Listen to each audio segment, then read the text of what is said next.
is 36, the podcast. Podcast. 36, the podcast.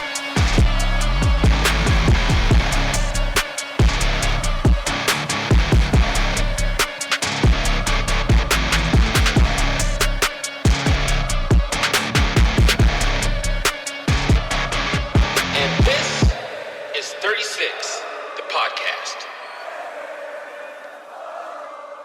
What's up, Fairbanks, North Star Borough? My name is Tilden, I'm Jeff. I'm Brenna. and this is 36 the Podcast. Welcome back to 36 the Podcast, where we highlight people, places, and stories that make the interior Alaska what it is. Today, we're talking about something that impacts more of our neighbors than many people realize: food insecurity. Joining us is Ann Weaver, CEO of the Fairbanks Community Food Bank, an organization doing critical work to support individuals and families across our community. Ann, thank you for joining us. Thank you for having me. Well, it's taken some time to get you here, but we finally got you here, so we appreciate you taking time out your busy schedule, because I know this is a busy time of the year for you. What a good time. We got a good community. It makes it a good time. Awesome. Okay, so, however, as we do every Saturday, before we get into the meat and potatoes, today we have another special tap from Bobby and the mad scientist back in the back. And it is a vanilla porter conditioned on pure cocoa powder and black cherry juice. It's screaming Dr. Pepper to me, but we're going to go ahead and everybody grab a sample and take a little sippy sip, and we're going to give our impressions of what we think about today's pour, today's tap cask. I feel like I need to do a smell test first. Oh, it's definitely chocolatey. Yes, it is. And You can vanilla. taste that. Yeah. Yeah. I'm picking up on more of the vanilla than I am the cherry. I'd agree. Yeah, like a hint of cherry. Like a really Like a tart. Dessert beer. Yeah. Yes, yeah. Dessert Yeah, beer. it is. It's Jeff, good. what are you thinking? Well, like I said earlier, it's gonna be like drinking a sundae. Ah, yeah, okay. All right, So all right. really good beer floats. Mm-hmm. Oh yeah. Yeah, or even just like a little shot of whipped cream on top. Yeah, no doubt. I did discover last week when I was Christmas shopping with a good friend of mine that they make alcoholic whipped cream, and it comes in all sorts of flavors. Surprisingly, it's not refrigerated, but you could get that vodka whipped cream and put that on top. So good. Oh, wow. Okay, I'll all bring right. some next time. Now, so you ran across that here locally. Yes, yeah, down at Gabora's liquor store. Ah, I'm gonna have to go check out Gavora's then. Like 6 different flavors. Awesome, good deal. Hey, well, so once again, Bobby and the mad scientist back in the back, coming up with these Saturday casks. They did an awesome job. So kudos to Bobby and his Hoodoo Brewery mad scientist in the back. So on that note, Ann, are you ready? I'm ready. Okay, so let's go ahead and let's get started. Well, let me take one more sip of this, because this is actually very good. A little bit of sweet to start the Yeah. conversation. All right, so Seems like a good Christmas beer. Right? yeah, it is. Yeah, it is. 'Tis the season. Okay, so Ann, for listeners who may not know you, can you tell us a little bit about who you are, what you do in the Fairbanks community at the Community Food Bank? So I've had the great joy of being a part of the food bank since 1990. My mom was there first. And she still works with me. Technically, I'm her boss now, but let me tell you, are you ever your mother's boss? No, really.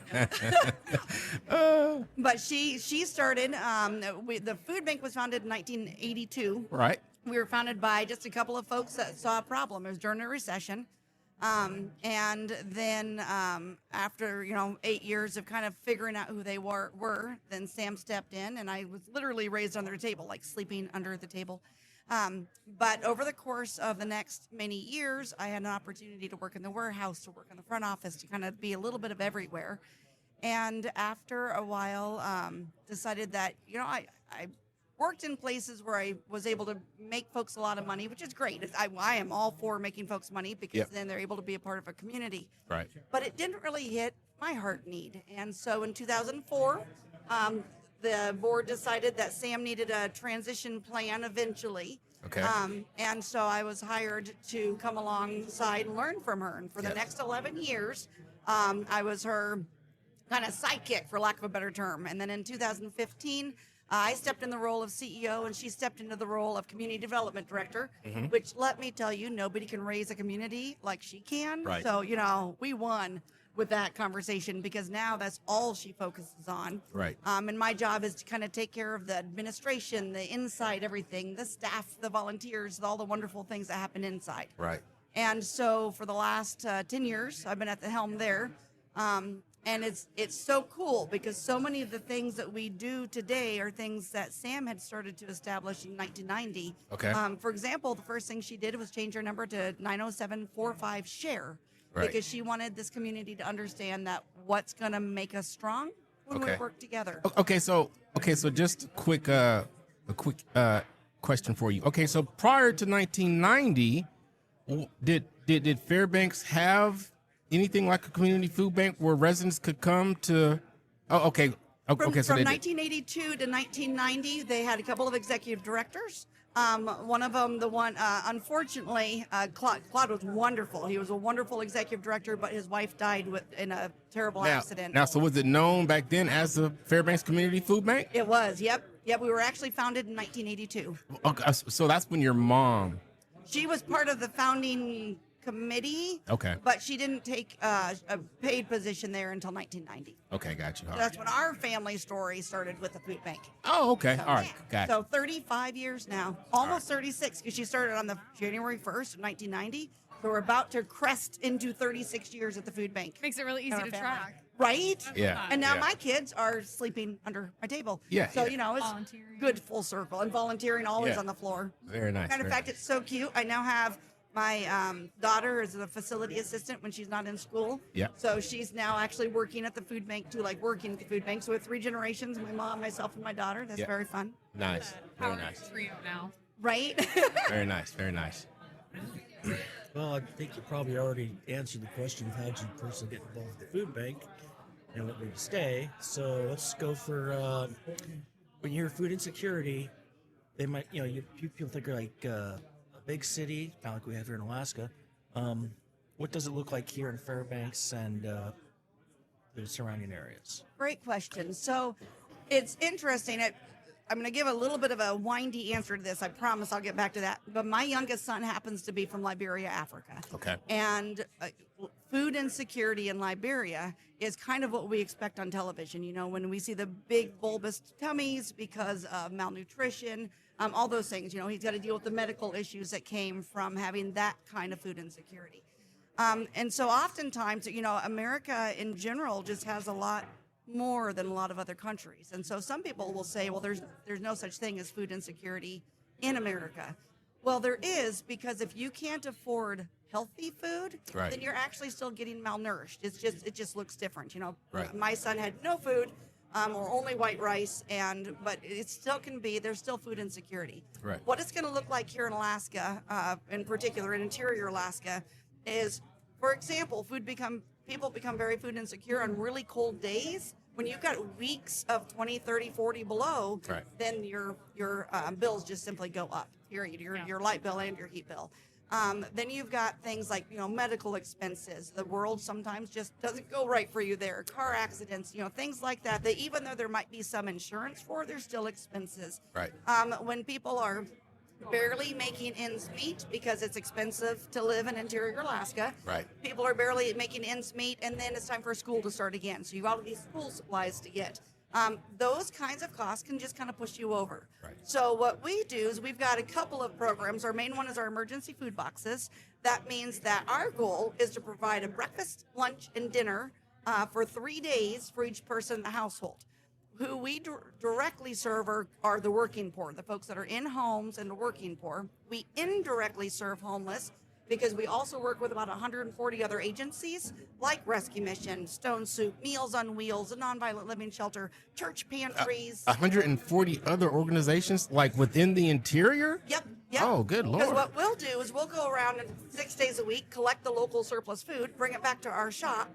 Anything we receive it for free, so we give it away for free. Right. So in the mornings we'll pack emergency food boxes, and we also have a program called Food is Medicine, Where if you go to the doctor and the doctor says you better change your diet, and they said I can't afford to, then the doctor will actually write a prescription to the Fairbanks Community Food Bank for 6 pounds of produce a day. Oh, wow. Isn't that cool? Yeah. And so once those two programs are done, we then literally do a warehouse change.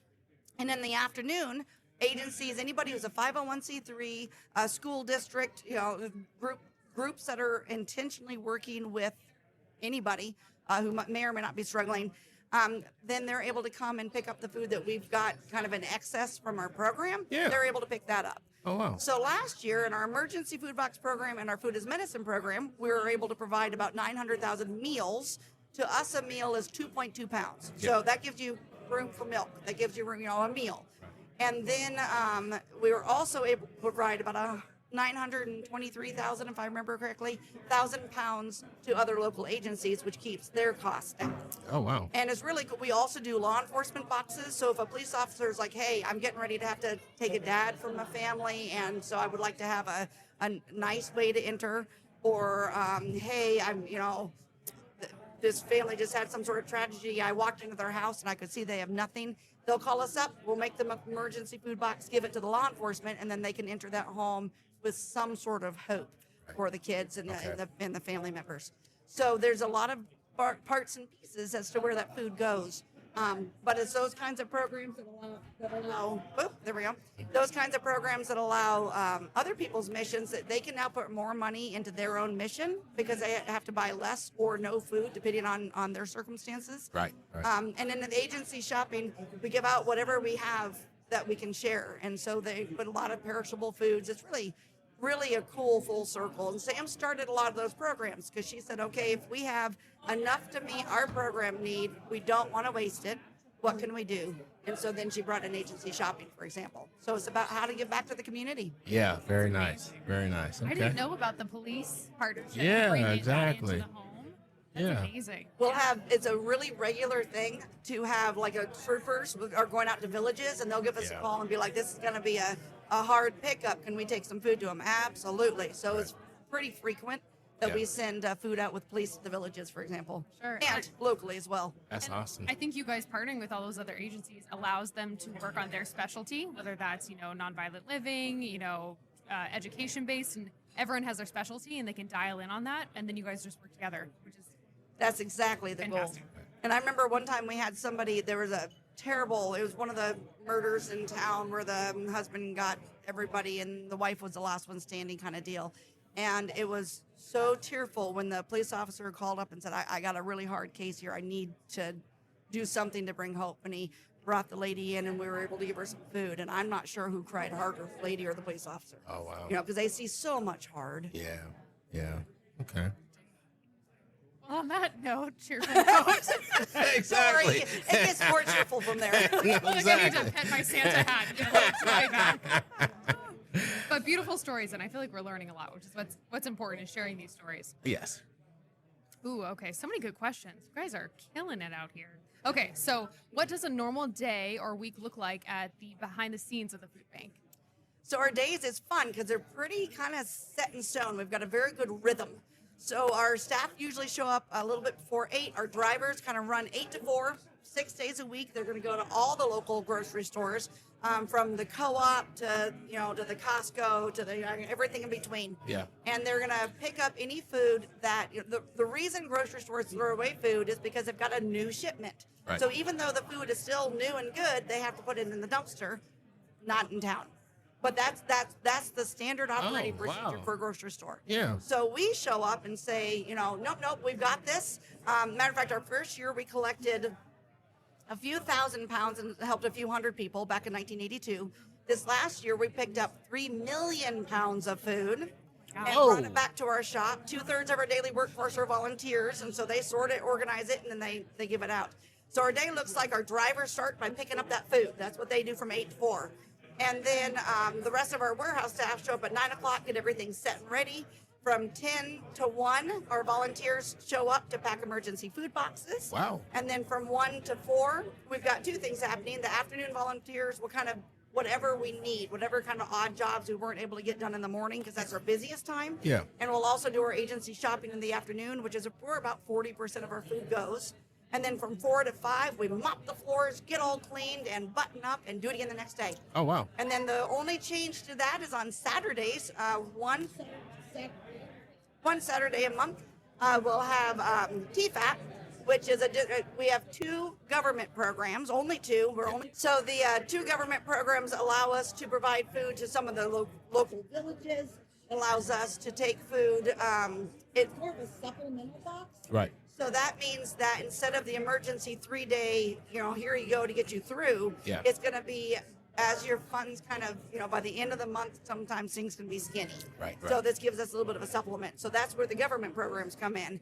And on that, we'll do those distributions on that 3rd Saturday, any big packings, things like that. So Saturday is a little bit more of a government food focus.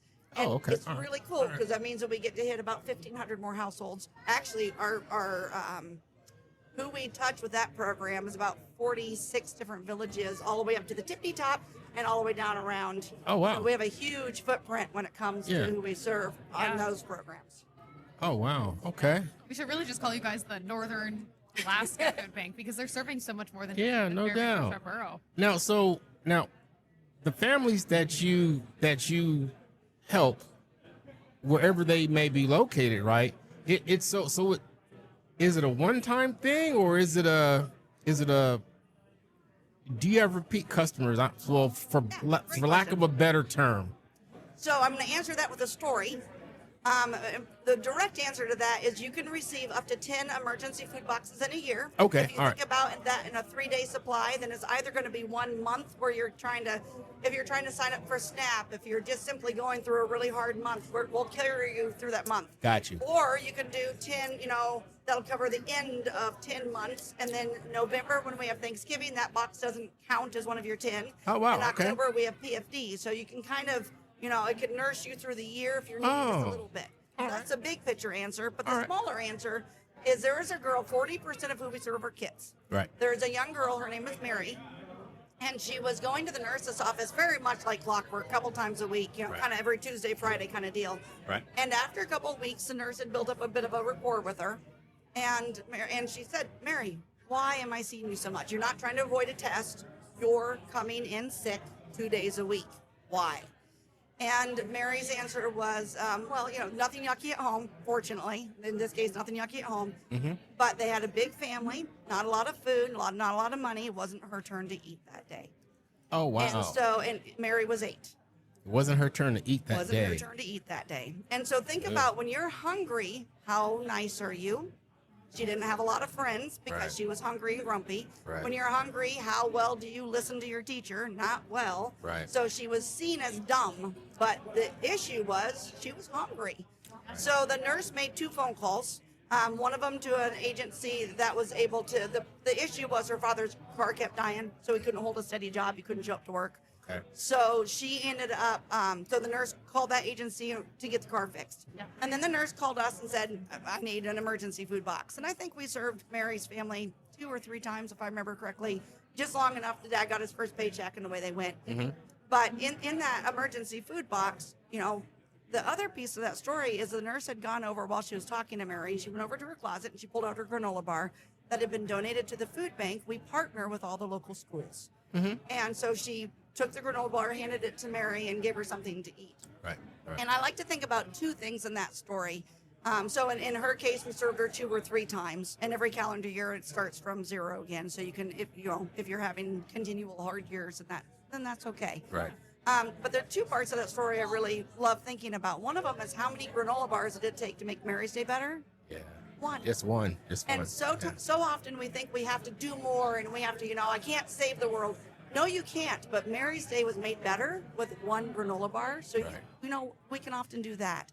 The other part of that story I like to think about is 2/3 of our daily workforce are volunteers. We need 30 to 40 people a day on site outside of staff to do the mission work. And if we don't have the community volunteers, we're sunk. Right. So when you come to the food bank, though, there's nothing fancy. You don't go there to feel like you're going to do some highfalutin work. Yeah. You're looking at bread to see if it's moldy. You're making emergency food boxes. You're checking out eggs to see if they're cracked. Right. And it can be easy to look at that work and be like, well, this is not important. But here's the piece of that. Everything I've told you up to this point has been true, and now I'm going to make up a story. I've got 3 kids, so I'm making up I know probably exactly what happened. Yeah. If she was anything like my daughter, she would have run into the kitchen the next morning and been like, Mom, we all get to eat. Can I help you make breakfast? What would Mary's reaction have been if she'd opened up the eggs and half of them were broken? That would have been heartbreaking. Right. I know that if she's anything like my daughter and she ran into that kitchen, Yeah. they were all good because the volunteers made sure that those eggs went out whole and healthy. Gotcha. So the work that you do at the food bank is not fancy, but boy, is it valuable. Right, So impactful. I remember sorting strawberries.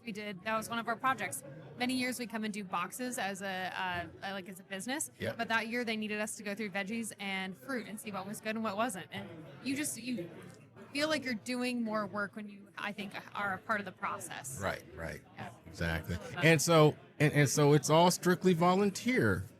We've got 20 staff, Yeah. and we need 60 people a day to do the work. And 60 people a day, and they consistently show up and they do what needs to be done in order to is. support the interior community. And the volunteer shifts are about 3 hours apiece, Yeah. and people will sign up. We tend to sign up people about a week or 2 out because we've got a good, steady Yeah. rolling group. We've got over 2,000 people. Oh, who wow. gave us 27,000 hours last year volunteer labor. Oh, kudos. amazing? Kudos to you guys. All right, so who are the people that you're serving right now, and has that changed over the years?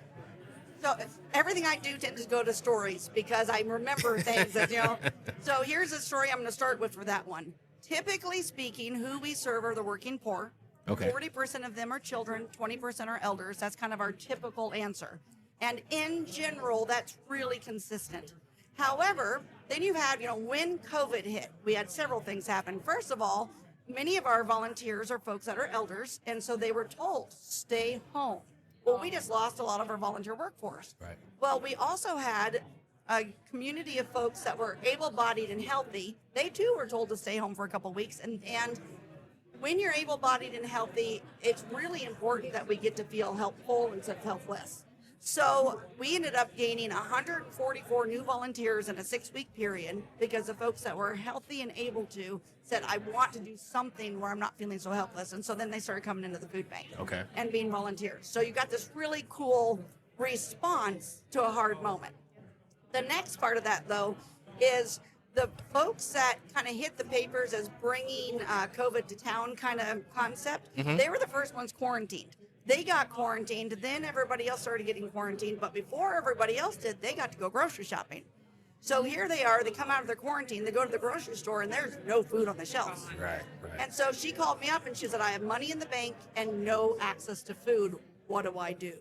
And I said, you order an emergency food box and we make sure that you're well taken care of. Oh, wow. Okay. So, it's amazing the circumstances that Right. sometimes hit people. Sometimes it's just plain bad luck. Right. They did what they needed to do on their end, and that cost them the ability to have access to food. Had to choose what they invested in. That's exactly it. And one of the wonderful jokes that we had during that time of year, or during that year, was that one of the first things everybody bought out of the stores was peanut butter. Well, thanks to Seekins, they give us peanut butter every month, and so we were the only place in town that had peanut butter. So when people got emergency food boxes, they got access to protein and all sorts of things. Right. So who are we serving right now? We just had a government shutdown. We just had, some situations with SNAP. Right. So our numbers went up tremendously during those times. Yes. We had a fire department come in in order to feed their crew for their shift, who was working even though they weren't getting paid. Yeah. They came in and got some emergency food boxes so they could feed their crew. Oh, nice. Right? Okay. That All was. right. It's not often you have a fire truck pick up food boxes. I mean, Right. that's, kind of a day. But and then now that we're in cold snaps, we're looking at folks that are just on the cusp, but Right. having to pay extra heating bills. Yep. And then just plain old bad luck or whatever comes your way. So, right. but the real consistently, it tends to be the working poor kind of concept consistent. Right. Okay. Good deal. Okay, so living here in Alaska, we have some unique challenges. The long winters, extreme cold, and high costs. How does that affect food access? It affects it a lot. And one of the things that affects it, for example, is when a volcano goes off in Anchorage, all of a sudden the roads are closed and there's no access that way. when planes can't fly, when, those are all things because of it, where we are with Interior Alaska, sometimes our food source just gets cut off. Right. And so our board's goal is to have a 3 to 6 month, depending on the type of food, a reserve of food so that when things like that happen or when COVID hit and the shelves were empty and our orders were up, we were able to backfill some of that. When the government shut down, we were able to meet the need. Okay. And so I got sidetracked with my thought. Ask that again. I started thinking about all the other things. A long winter's cold. Well, yeah. Then those are Like going us. to be some of the biggest things that impact us. Yeah. Did I answer the question or did I still get wandery? It works. It works. It works. It works. It works. It's nice because a lot of our questions and answers, they all kind of lead into each other. So you Yeah. answered it in different ways too. So my question is, what is the biggest challenge facing the food bank today? That's a good question. And I've been kind of pondering that for the last little while. First of all, I'm going to answer a couple different ways as I often do because there's so many, so much. Yeah. We are zero politics. We are zero politics. So what I'm about to tell you is zero politics. It's just statements of observation. During the time of when Obama was in office, he had a focus of sending food, the government food, kind of out of the country. That meant that the food banks that rely on that emergency food from the government, we had 2 commodities, like 2 cans of food that we were able to give out in those government programs. Mm-hmm. Then when Trump steps into office, Trump's focus is on feeding America first. Right. And with the tariffs and everything. And so all of a sudden we went from 2 items to give out in the government process, to 48, I think we have right now. Good Lord. With food on the shelves. Oof. And then when COVID hit, the trend, Biden would have usually swung more along the lines of Obama. But however, when COVID hit, the focus was still, let's make sure that food banks are fed and people are fed. And then we're back in Trump's time again. Right. So, we have worked really hard. I kind of alluded earlier to the fact that we're only 5% government funded. That is really intentional. We've got 5% government funds. 12% of our income comes from, we've got 3 tenants. We've got Alaska Health Fair, the Career Education Center, which is a part of the school district, and Literacy Council. So they give us 12% of our income to help cover some lights and heats for our warehouse. That leaves 83% for individual and corporate donations. Oh, wow. Wow. We work really hard on because every 4 years, the leadership changes Right. in the government. Yeah. So when folks rely, and the shutdown happens, which directly impacts people. And so that's one of the challenges that we work hard on kind of riding through is if we rely on the community and we work on having a 3 to 6 month reserve, then we can kind of smooth through that a little bit. Because if we're meant to be an emergency service, we can't shut down when the world does. Yeah. Right. But there's such pressure to try to, nonprofits get pressure to try to take government funds, and we work hard in saying that that's not a good plan. Yeah. And then there's a lot of pressure on food banks right now in general, where we believe that having the community, having the volunteers in site, packing emergency food boxes, caring for the people that we're serving, then it's all of us. It's 100,000 people in one way or another, whether it be a food donation, a volunteer, a monetary donation. We've got a large access to people helping people. Right. But the pressure is you're supposed to just give out gift cards so that, people can select their own food at grocery stores. You're supposed to, buy your food, not collect it salvage.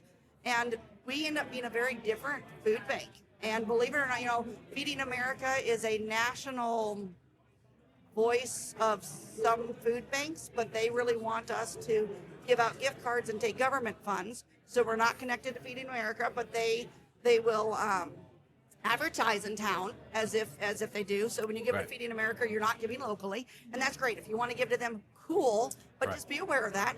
Right. Food Bank of Alaska has a wonderful name. They're the Anchorage Food Bank. Yeah. They serve the Anchorage area. Yeah. And then they send out food to some villages as well. Yeah.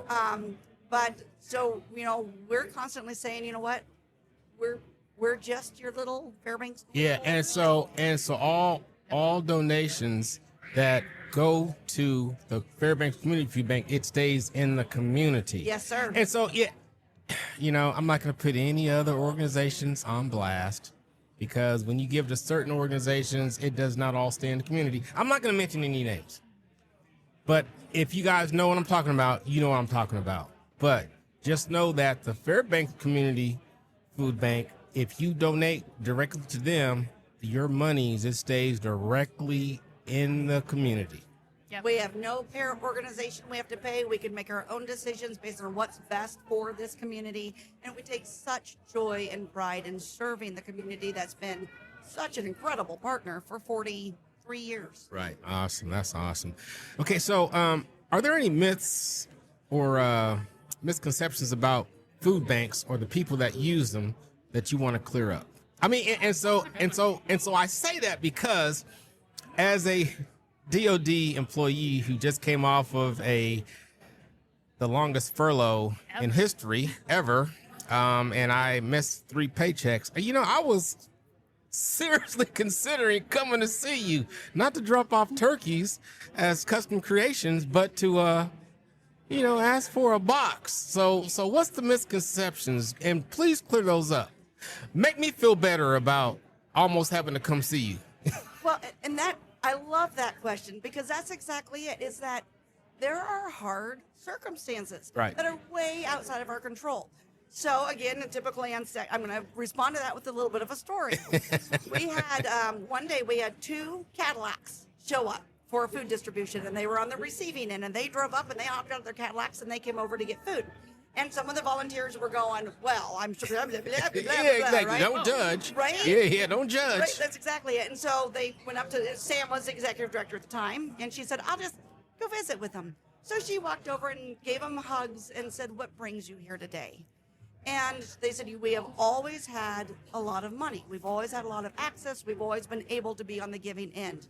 And then we now have 4 kids that are all in college. That's okay. We planned for it. We knew that. Yeah. And in the last 6 months, both of us have been diagnosed with terminal cancer. We have lost everything. We're living in our cars and we own them outright. They're all we have. Oh my God. And you know what? You can't tell that from looking at them because it always had nice clothes. So they were just wearing the clothes they'd had. They were driving up in Cadillacs, but they were living in those Cadillacs because that's all they had. So Whoa. there are times that circumstances happen outside of your control. So for anybody who's having a moment and has never had to ask for help before, please do. Right. Because you know what? That's why we're here. And I guarantee you, our volunteers, they are so pleased to stand beside you. Gotcha. All right. So see, how's that? That's a great Yeah, that's a great story. I feel better now. Good. Hopefully I never have to get to that point again. But if so, I will not feel bad about having to come see you. You know, one of the things we often hear from folks is that I'm sure that somebody needs it more than me. Maybe not. But here's the deal. It's here for you. Right. So come get it. Right. Okay. And if everyone had that approach, no one would use the services. That's exactly it. No? And at least Right. you can help people that show up and that are asking and looking for resources. Yeah. I mean, because sometimes your pride will have you starving late at night. It's like I Yep. should have went to the food bank before it closed, but my pride got in the way. That's Now exactly I'm starving. Yep. But Now, I will tell you, there are we got asked a lot, these are just scammers, this is blah, blah, blah, blah. So Sam decided, see, there's so many good things that she brings to the table, right? Yeah. She decided she was going to start tracking who we could kind of tell was probably playing the system some. Oh, Just really? to see. Yeah. And when it was all said and done and the dust kind of settled, it was about 2%. So Well, 98% of the people we serve, you would happily give the shirt off your back to. 2% are kind of louses. And we decided that wasn't worth focusing on. So we're gonna err on the side of generosity. We'd rather have a broken heart than a hard heart. So we're gonna share. And then if you prove to be, not okay, we'll make decisions if we have to. But only 2% of folks are really just trying to get your goat. The Hold rest on. Need help. wait, hold on. So you're trying to tell me that there is 2% of the interior population that don't need food assistance, but they're taking it? Sometimes, and not even of the whole, of just of the people that we serve. So we serve about 10 or 12,000. Yeah, okay. And only about 2% of them are folks that we'd kind of rather smack than serve. But that's 2% too much, though. But you can't really change people's hearts. Better than EBT, man. Yeah, no doubt, no doubt. Well, So and some for people- those 2%, we just give them hugs and hope, I'm sorry their heart is like that. The cool news is that we have enough to share with the other 98%. Got you. So Yeah. And Okay. maybe, like the Grinch, they'll change their mind and become good citizens. And we've had that happen. Turn it They've around. turned into sometimes what happens is they ended up with a court order and they have to come serve. And so then they come to the food bank and they're like, oh, this is what it's about. And then they Yeah. become givers instead of takers. So, lots Full of good circle can come from moment. that. Exactly. Nice. Okay. So focus on the 98%. Got you. Will do. Will do. And the Cadillacs. Think about the Cadillac. Mm-hmm. Is it my turn? Yes. It's on El Jefe, Jeff. Okay. Well, boy, let's see. We're down to how does the Fairbanks Community Food Bank work with other local organizations, schools, or tribal groups to reach those in need? Love it. So there's because of our agency shopping, and we rely on other agencies to get the food around. The food bank is on South Cushman. That, if anybody, and that's a good hub for folks that are struggling. But if you live in Moose Creek, live in Goldstream Valley, so we work with about 15 different agencies in a bigger area to get the food distributed out. So that's part of what we do. But we also, with the agency shopping, I believe we're up to 143 agencies this year surveyed. And they're able to just come and pick up food. So it kind of, most of the food that goes out, not all, there are some agencies where they're able to get all their food from the food bank, but most of the time, for example, Meals on Wheels is a good example. They have a set guideline they have to follow, so they'll come to the food bank and get what they can within their menu, but they're serving folks that are under medical care, so they also have to buy some food. Right. But we're able to save them, I think at one point, Darlene said that we saved them about $10,000 a month, Oh, good Lord. which is substantial. No Then doubt. there are other agencies that are just, Journey Christian Church comes to mind. They'll come, they have a big distribution every Thursday night. They'll come and get whatever we have and just share it with those that come to their distribution. And so, both systems work great. Oh, wow. Okay. Good deal. Good deal. All right.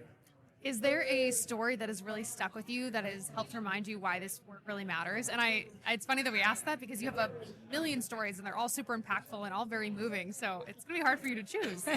It is, and I've already told the story of Mary, so I can't go back to that one.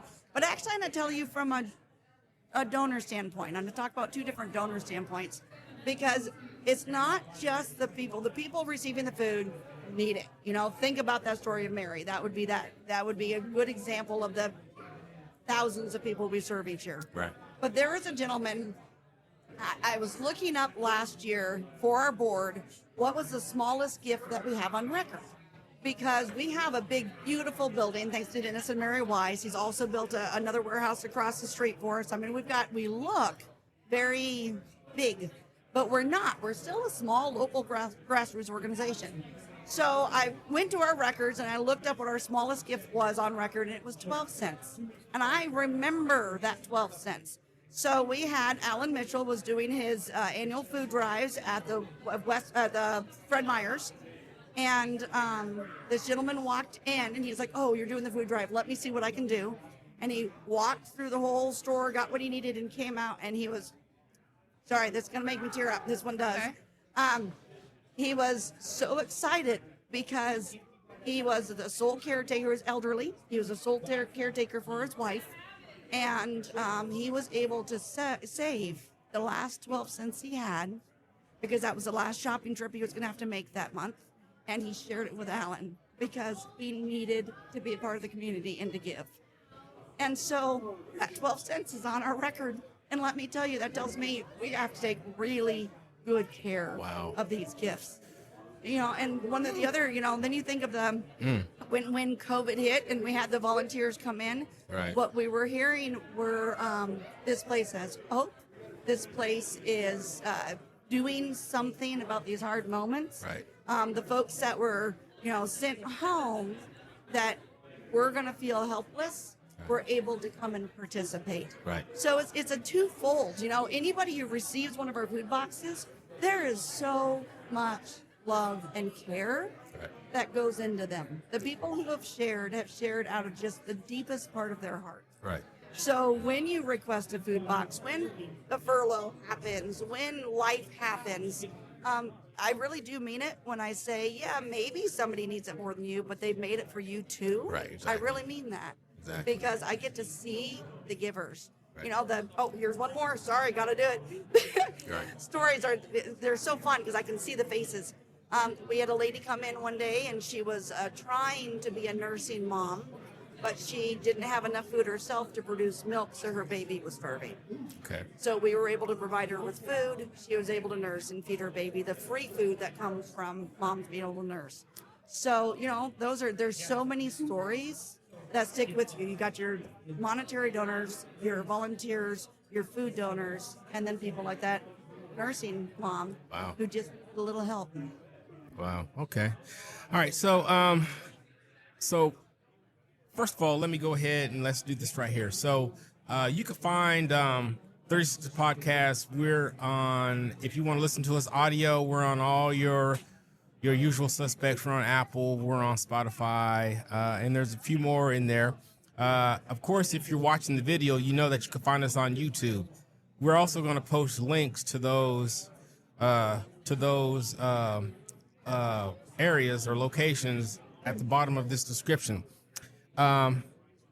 Miss Brenna Shake, the former Miss USA Alaska, she can also be found where? Yes, you can find me online on my Instagram page or on Facebook, of course, or LinkedIn. And then I'm still a part of the organization, so you can always reach out to the Miss Alaska USA organization. Okay, so I am going to put links to 36 Podcast and to Miss Brenda Shake.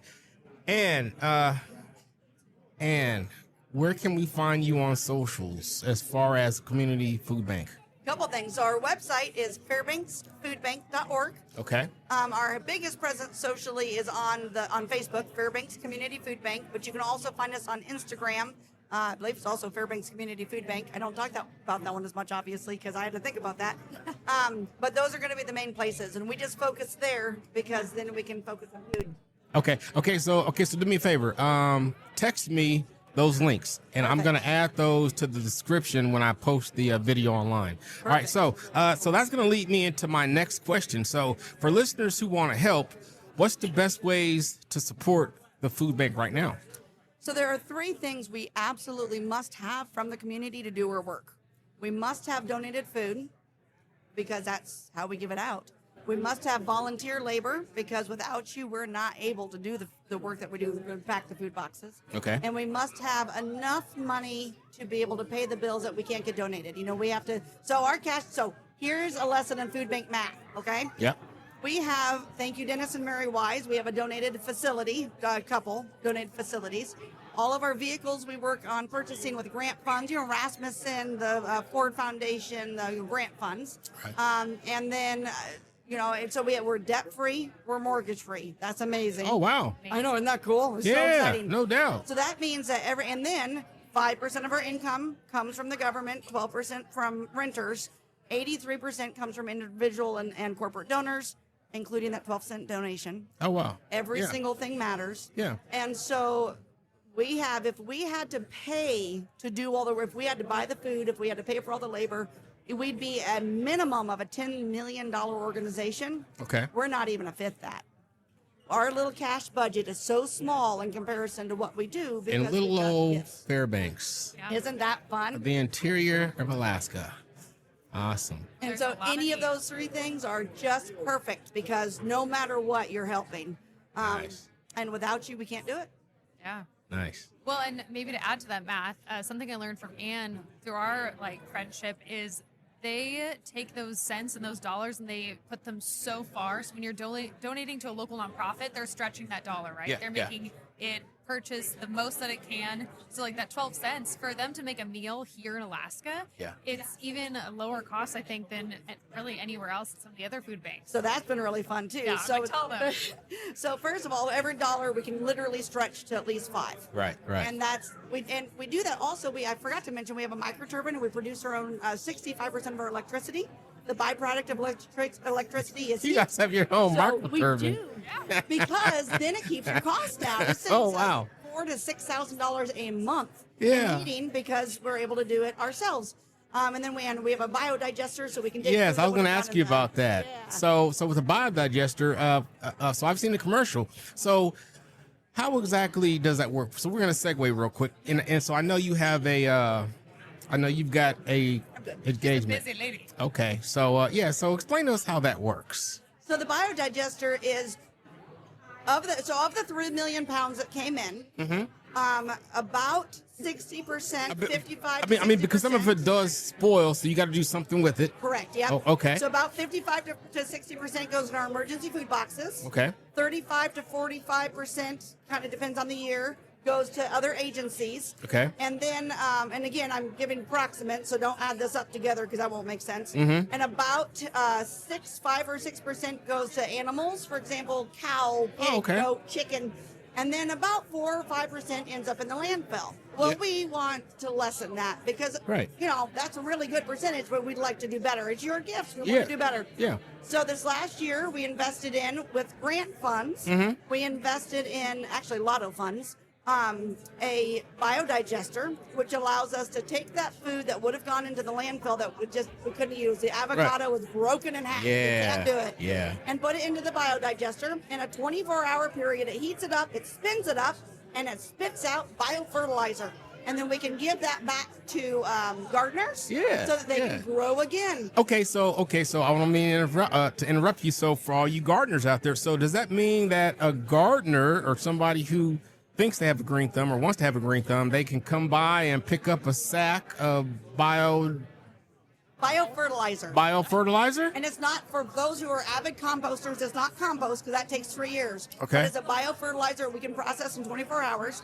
Right now, it started really well, and then we discovered that what we needed was a grinder. So in the next week, we're actually going to get this giant grinder that eats up avocado seeds. We'll pound up potatoes. Oh, good Lord.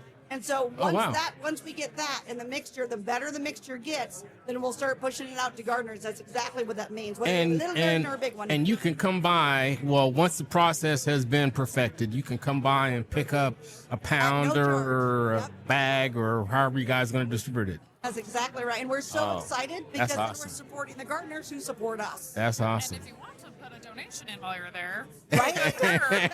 Exactly. This is why we keep her around. Boom. Exactly. All right. Okay, so what items are most needed but often overlooked when people donate? And, I'm not even convinced that they're overlooked. I think that sometimes they're too expensive. That's my guess with some of these, because some of the items that we most need are going to be things like canned proteins, canned soups, canned meats, because they're more expensive. Kid-friendly snacks can be more expensive, so those tend to be harder to get. Cereal, breakfast items, oatmeal, those are some of our most needed items. But that would probably be the best answer, and maybe they're being overlooked because I've been suspicious. I've thought about that. The reason why I'm giving you such a weird answer is because that's actually when I've wondered why some of these items don't come in. And as I look at the grocery store bills, I think that's why. These are more expensive items. It's harder to give. Okay. Yeah. So anything like that, if you're a snack, like if you're a parent or a grandparent and you've been making your kids lunches and things that you feel good putting in there, Right. perfect for us. Because we work with schools and get snack boxes to them.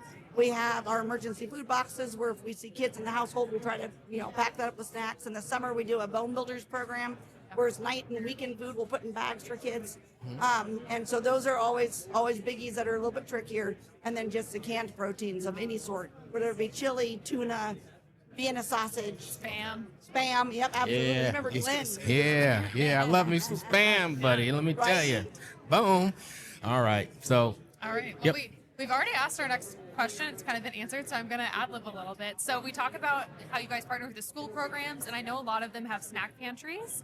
And so people, I think, they drop off snacks at each different school, but would you recommend that people partner with schools directly, or should they just bring it to the food bank and you guys can help distribute it amongst all the schools that need it? Great question. So we're better together as a community, and I'm going to kind of spin that question a little bit. Where your heart is what's going to be the most fun to give and participate. So we absolutely always encourage, if if you see a need in your kiddo's classroom and you really want to give to that class or that school, please do, because how cool is that? That means that those needs are being met. If you're not quite sure where to give or how to give, the food bank will gladly take it because we'll get it exactly where it needs to go. But that's one of the fun things is that we're the hub. Our job is to make it easier for recipients and for donors, but we don't have to, if you've got a place you really want to give that makes your heart sing, please go that route, because the end goal is that somebody has a better day because they have got food in their tummy. Love that. Gotcha. Okay. Okay. So, looking ahead, are there any programs or goals that you're especially excited about? She's always excited. Right? As I said, I don't know. There's a little bit of everything. Actually, I'm going to a little brag for a second. The Fairbanks Community Food Bank, when we were founded 43 years ago, wrote the mission statement that we still stand on today. Mm-hmm. So the cool thing to me is that we haven't changed. I know what programs are coming up because it's the same ones we put into place every summer. And so what excites me the most is not so much about what's coming up, but about the fact that we're able to be so stable and reliable. What we hear, sadly, is that lots of food banks around the nation maybe might struggle some. So when a new grocery store manager comes to town, we kind of have to let them know, don't worry. When we tell you we're going to be there at 9, we're going to be there at 9. We want to be reliable. We want to be trustworthy, because then you're wanting to give. Then it's not a hardship to participate. So what makes me most excited is the fact that we do work so hard at that consistency, which gives our donors a chance to feel comfortable where the money's going and where the food's going and the volunteer time's going. And it gives our recipients a chance to know that when they order a food box, they're going to get one. So that's what's really exciting to me.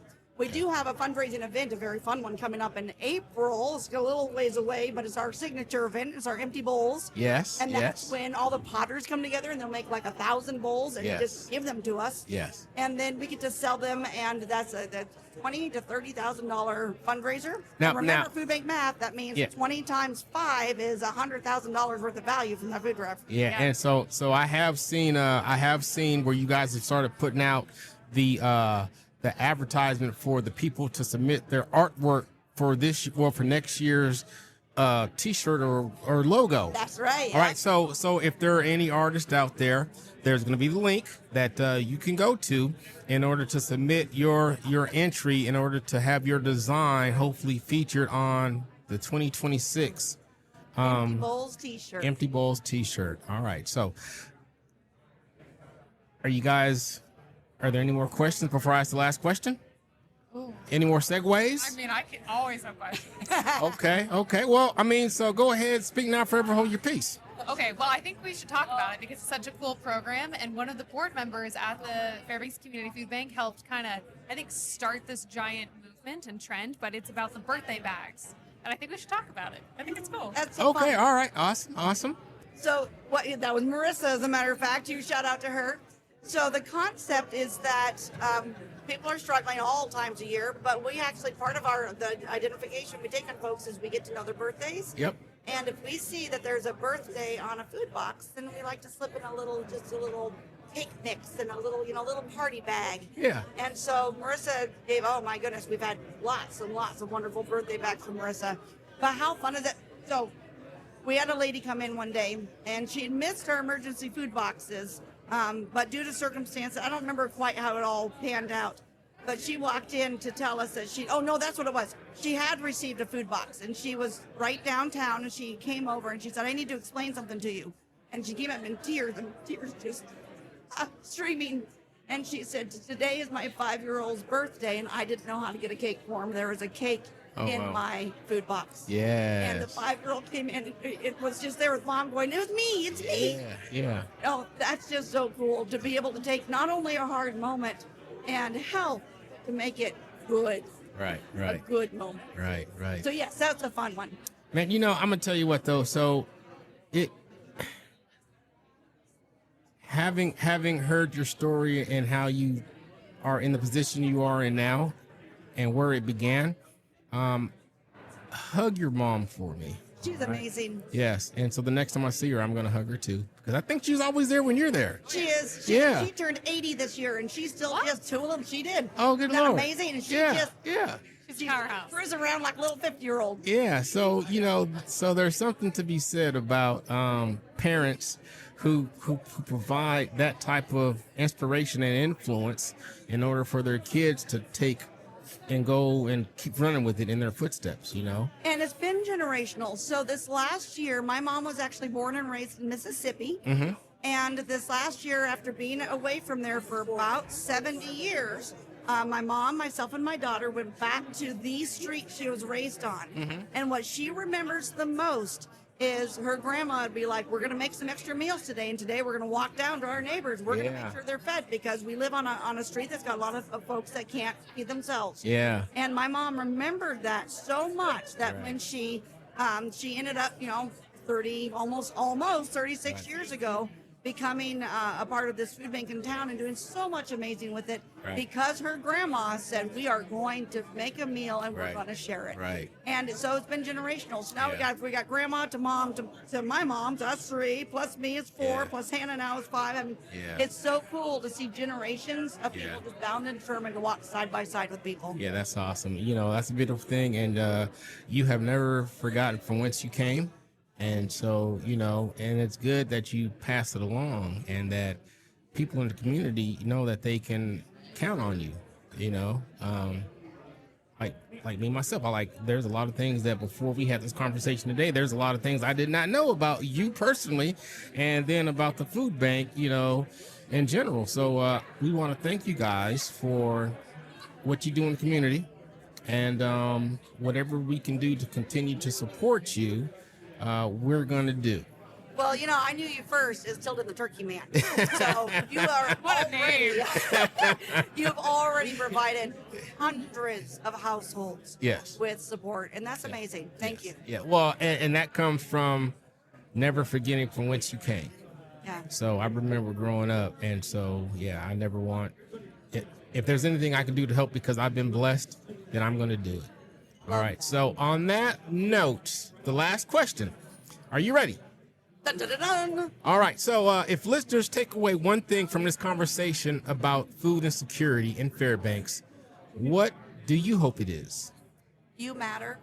Okay. And on both sides of that, the person who's receiving the food, you matter to this community. This community is intentionally stepping along beside you. They want to be a part of helping you through this moment. Okay. To the person giving the 12 cents, the 3 hours of volunteer time, the case of apples, you matter.